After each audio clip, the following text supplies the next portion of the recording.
I'm Dr. Sutter. I'm an emergency doctor at Lutheran Hospital. I'm also the medical director for Lutheran Air and for Lutheran Critical Care Transport. I'm a former paramedic, used to work in the city of Fort Wayne back before medical school. I want to talk a little bit about spinal immobilization and the changes in the 2013 regional protocols. So the first question for spinal immobilization is, why do we immobilize people, and why do we do cervical collars and long spine boards? And the main reason is we're trying to protect people who have unstable spinal injuries. Now that's typical cervical spinal injuries, but it can be at any level. So nationally, about 12,000 spinal cord injuries per year. Of those, a little more than half are cervical injuries. And the rest are distributed between thoracic, thoracolumbar, and lumbosacral. So cervical spine's more than 50%. Now, of those, only a very small percentage are unstable. So of the 12,000 injuries, probably only about 1% plus or minus a half percent are actually unstable as best we can tell. There's not good literature on how often fractures are unstable. And those of us who have been around for a while know that of the spinal injuries we've seen, not that many are truly unstable. Most are stable spinal fractures. Nevertheless, they do occur, and if somebody has an unstable fracture, we don't want to move their spine in a way that's going to turn what's maybe just a fracture into long-term paralysis. So that's the reason why we've always used cervical collars, always used long spine boards. And if you were trained the way I was, if you got a cervical collar, you automatically got a long spine board, and that was called complete spinal immobilization. And if you did anything other than that, you weren't immobilizing their spine. So that begs the question, what evidence is there that cervical collar and long spine board reduce injury? And the answer is there is no data to support that. So like much of what we've done in EMS, those of you who remember MASS pants back in the day, we did a lot of things and we've done a lot of things that there's no data to support. So there's no data that makes things worse necessarily in terms of spinal immobilization, but there's no evidence that it actually improves care or decreases the rate of injury. So as the data is not really clear, we've made a decision as a community really, and as a group of emergency doctors and EMS managers to change the protocol in what we think is a rational way. It's not the only way, and there probably is still some controversy about this, but I think it's a rational way to care for patients with potential spinal injury. So the basic idea that is, first of all, who were we going to immobilize? And when we say immobilize, we generally mean with just a cervical collar, and if they're able to follow commands, lying either flat or with the head of the bed up 30 degrees or so on a padded cot. And the answer is those people who we think are at high risk for having a spinal injury, specifically a cervical spinal injury. So that's people in a very high-speed motor vehicle accident or people with a diving accident where there's an axial loading injury. Those are high risk. Patients over the age of 65 are at very high risk for spinal injuries, even with very minimal trauma like a ground level fall. And certainly anecdotally, we know that a lot of ground level falls in the elderly will turn into spinal fractures. So those people generally are going to need a cervical collar. Anybody who's intoxicated, who's got a head injury to the point where they really can't follow commands or don't feel pain normally, we know that they might have a spinal injury. We might not be able to find it. And in general, for a cervical collar, people with a spinal injury are either going to have midline tenderness when you push on the back of the neck, or if you turn their head 45 degrees to one direction, 45 degrees to the other direction, and then flex, those are kind of the three movements, they're going to have some midline pain. So anybody who has midline pain, midline tenderness, meets the other high-risk criteria, that is age greater than 65, high-speed accident, or kind of an axial loading like a diving type injury or a fall from a great height. In general, those are going to be the people who are going to put a cervical collar on. And in addition, those who have altered mental status from head injury or from intoxication. So all the patients we just talked about will get a cervical collar. And we'll want them in spinal immobilization. And what that means under the new protocols is really a cervical collar and then lying still on a padded cot or gurney. They can either be flat or they can be head of the bed 30 degrees. Now, who gets a long spine board? And before I answer that, I want to talk a little bit about why you wouldn't want to use a long spine board. So the reason you would want to use a long spine board is because we've always used them. And, we've put a lot of people on spine boards and strapped them down. But the reasons you wouldn't want to use it are a couple. Number one of the milder things is it does decrease your respiratory effect. So you lose about 15% of your respiratory effort when you're strapped down to a vacuum board or a long spine board. Second, it's painful. So anybody who spent more than about 5 minutes on a long spine board knows it's uncomfortable. And if you start looking at the times we used to keep people on boards, which could be hours, it can cause real problems. Well, the one we see most commonly in the hospital is actually causes skin breakdown. So people who are awake complain. They don't like being on the board, and they'll eventually let us know. But the people who are unconscious or intoxicated who can't move around, they'll stay right on that board and they'll start developing skin breakdown very quickly. In fact, I've seen a number of patients personally who just in the 30 to 45 minutes of transport from the field will already have early, that is stage 1 decubitus ulcers, primarily in their butt and on their back where the pressure points are. So what we've followed is a policy for some time now at the trauma center here about getting patients off the long spine board as quickly as possible. When I was in training, I trained in Chicago at the busiest trauma center in that time in Chicago. And one of the rules was if somebody had a spinal injury, we had to get them off the board as quickly as possible because we knew they were likely to develop decubitus ulcers. Well, it never made sense to me that the patients who didn't have spinal injuries, we kept on the backboard, and the people who did have proven spinal injuries, we immediately took off the backboard. And that's one of the anecdotes about why we've moved more in this direction. So who gets other harm? You know, the biggest potential harm with a long spine board is airway complications. So the classic case would be somebody who is shot in the face. They're bleeding a moderate amount. They're sitting up, leaning forward, controlling their airway. What we have traditionally done is thrown a collar on that person and laid them flat, which then took a very stable patient and converted them into a potential airway nightmare, and for no good reason. So in general, penetrating trauma patients don't require spinal immobilization. They don't need a C-collar, they don't need a backboard. But other, say a bad motor vehicle accident, has potential airway complications, is on a spine board and a cervical collar. What we know is people who are on long spine boards and cervical collars for that matter are harder to intubate. They're harder to get the airway and they're more likely to lose their airway. And that's probably the most catastrophic consequence of spinal immobilization. So those are the harm for long spine board and to some extent for spinal immobilization. And so the only people we think should really be on a long spine board are those who have a substantially altered mental status, either from intoxication, from head injury, or other causes, and who can't follow commands, can't lie still on the bed. So very agitated, combative patients from a head injury might require placement on a long spine board, and it doesn't have to be a spine board. It can be a scoop stretcher, or it could be a vacuum board. All those are acceptable. In general, think of the long spine board otherwise as an extrication device. If it's helpful for you to get a patient to the cot, go ahead and use it, but there's no requirement to use that. If the patient's awake and alert, not intoxicated, then let them move, because they'll do a better job of moving and keeping their spine intact than you will. And if it's hurting a lot, they'll let you know and stop doing whatever it is that's going on. So it's okay to let awake and alert patients move to the cot on their own. And under no circumstances should we be doing a standing takedown.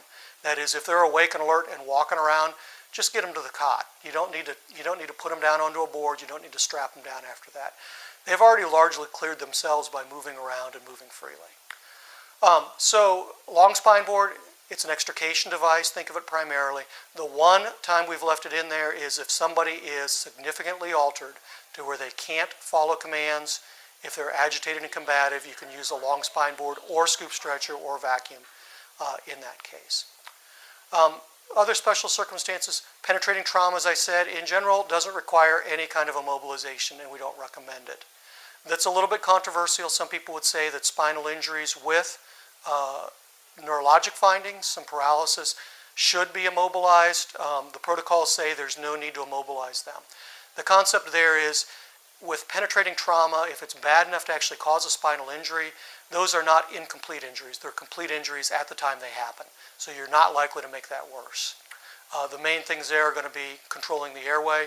And there's several studies out there, although this is still a controversial practice. The other big difference with this is that in the current protocols, airway trumps spinal immobilization. That seems a little bit different than what we've taught before with CABC. certainly we want to provide immobilization if it's appropriate, but if there's concern with the airway or you're intubating the patient and having difficulty with it, airway trumps spinal immobilization. So we don't want to intentionally move people's necks, but we also want to be cognizant of the fact that nobody should die of a missed airway because there's a C-collar in place. If you can take the C-collar off and get the airway, or if they're not able to maintain their airway while lying flat or with the cervical collar in place, then take the cervical collar off. The incidence in that case of or unstable spinal injury is actually much less than the probability of losing your airway and dying of it. So nobody should die of an airway loss with a cervical collar in place is kind of the bottom line. So let's talk about the major differences again.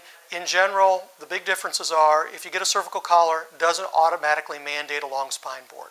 In fact, the second one is see the long spine board as an extrication device, not as a device that's used for long-term transport.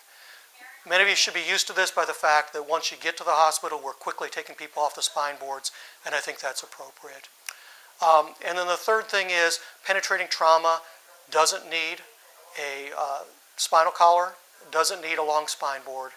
And if somebody's awake, alert, appropriate, allow them to move on their own. We don't need to take control of them at that point.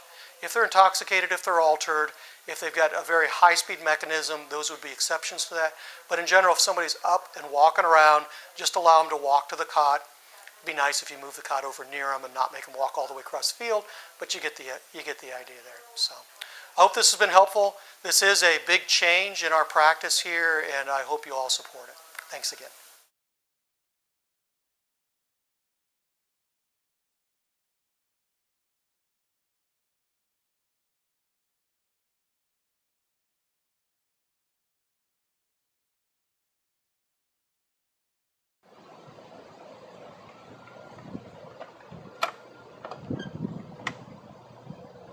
Hello, sir. How are you doing?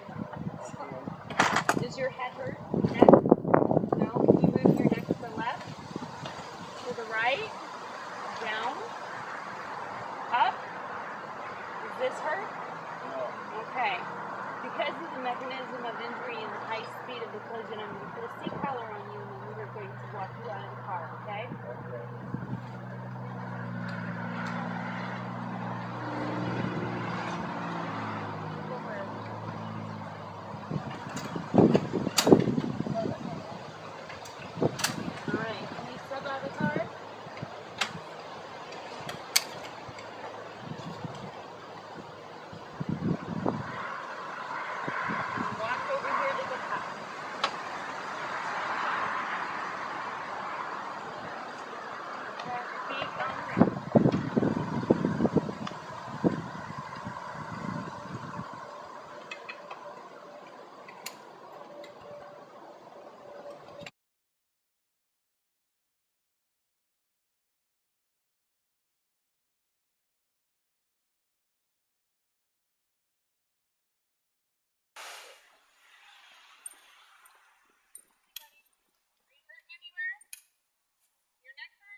to the mechanism of injury of the patient falling from a ladder, along with his combativeness and the evidence of alcohol at the scene and the empty beer cans, this patient is being boarded and collared, and he will remain so all the way to the hospital to be cleared in the emergency room.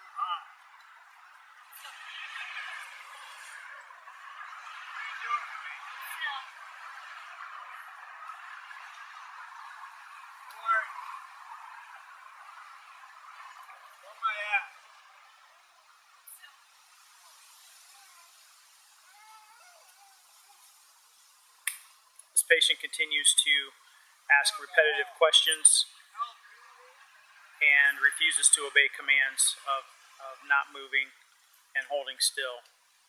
For this, they're securing his head to the long spine board with straps. He has a C-collar in place, and he will be loaded into the ambulance and will remain on the long spine board during transport.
Hi, I'm Dr. Sarah Brown, Medical Director with Parkview EMS.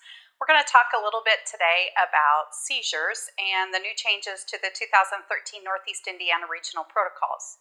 Most of the changes are based on a study called RAMPART. It's a double-blind, placebo-controlled study involving 700 patients looking at the difference between IV Ativan and IM Versed. So the whole point of the study was to look at which one was better. The primary endpoint was how many patients stopped seizing upon arrival in the emergency department.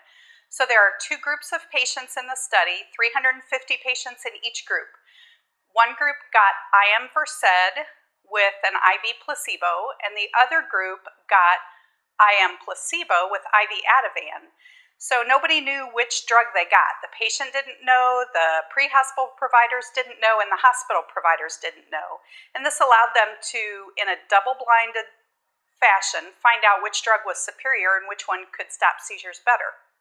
And so what they found out is that in the IM Versed group, 75% of the time the seizures had stopped upon arrival in the ER. And in the IV Ativan group, 64% of the time the seizures had stopped on arrival in the ER. So IM Versed 75%, IV Ativan 64%. So more patients stopped seizing on arrival in the ER with the IM Versed group. They also found that if you looked at the time that the seizure stopped, that was also superior in the IM Versed group. That's probably because it takes a little bit longer sometimes to get IV access than we anticipate. And so what we sometimes think might look like an easy IV access sometimes takes a little bit longer when these patients are seizing. So it really seemed to point out that it's better to just give the IM Versed as opposed to trying to get the IV and then give IV medications. So they looked at some secondary endpoints in the study as well. They looked at whether the patients needed intubated upon arrival in the ER. They looked at whether the patients needed hospitalization or whether they needed to be admitted to the intensive care unit for hospitalization. And in each of those endpoints, they found that either IM Versed was not different from the IV Ativan group or was actually slightly superior. Another point about that RAMPART study is they used rather large doses. So the Versed dose in the RAMPART study was 10 milligrams IM. So that's what we've incorporated into the regional protocols. So the regional protocols for 2013 really emphasize that if the patient has repetitive seizures or is still seizing upon your arrival in the pre-hospital setting, you should go ahead and give 10 milligrams of IM Versed. If for whatever reason you already have an IV established, you can give it IV, but in that situation it would be just 5 milligrams instead of the 10 milligrams. You can give Ativan as well if an IV is already established, but that again would be 2 milligrams IV Ativan. You can also use intranasal Versed in the regional protocols. This was not studied in the Rampart study. It's been covered in lots of other studies that intranasal Versed works well to stop seizures. And so if you use the intranasal Versed, that would be, again, 10 milligrams intranasally. The pediatric dose in the regional protocols for Versed, it's 0.2 milligrams per kilogram, either IM or intranasally. That is up to 5 milligrams, so you max out at 5 milligrams or 25 kilos in the pediatric age range. And then for Ativan, it's 0.1 milligrams per kilogram, and that's up to 2 milligrams, and that's again intravenously. So again, if the patient is still seizing upon your arrival in the pre-hospital environment, it's Versed IM 10 milligrams is the preferred medication. IM or intranasally. Again, this is for either repetitive seizures or seizures that are still going on when you get there. If the seizure occurred prior to your arrival, we don't want to treat those patients with benzodiazepines without contacting medical control. Another change in the 2013 regional protocols is the anaphylaxis protocol. It was felt nationally there's some suspicion and suggestion based on some surveillance data that we underuse IM epinephrine for anaphylaxis. So the old verbiage in the regional protocols used to say that the epinephrine was for life-threatening reactions. And so we took out that language life-threatening and instead used the word anaphylactic reactions. So we might need to define that a little bit. So anaphylactic reactions, some examples would be syncope or hypotension, some evidence of cardiovascular collapse. If the patient has shortness of breath or bronchospasm and has wheezing, that would be a suggestion of an anaphylactic reaction. If they're hypoxic or if they have any swelling of their upper airway, all of those would be signs of an anaphylactic reaction, and we would want to go ahead and use the epinephrine without hesitation intramuscularly. So it's still the 0.3 milligrams of the 1 to 1,000 IM. The IV epinephrine is still in the protocols, but that is further down after you've already tried the IM, maybe even repeated the IM. Only if the IM is not working, then you can progress to the IV if there is significant life-threatening symptoms. If the patient just has hives or just has itching or urticaria, then you can start with just putting the IV in, doing the Benadryl, and maybe contacting medical control. So feel free to use the IM epinephrine for anaphylactic reaction.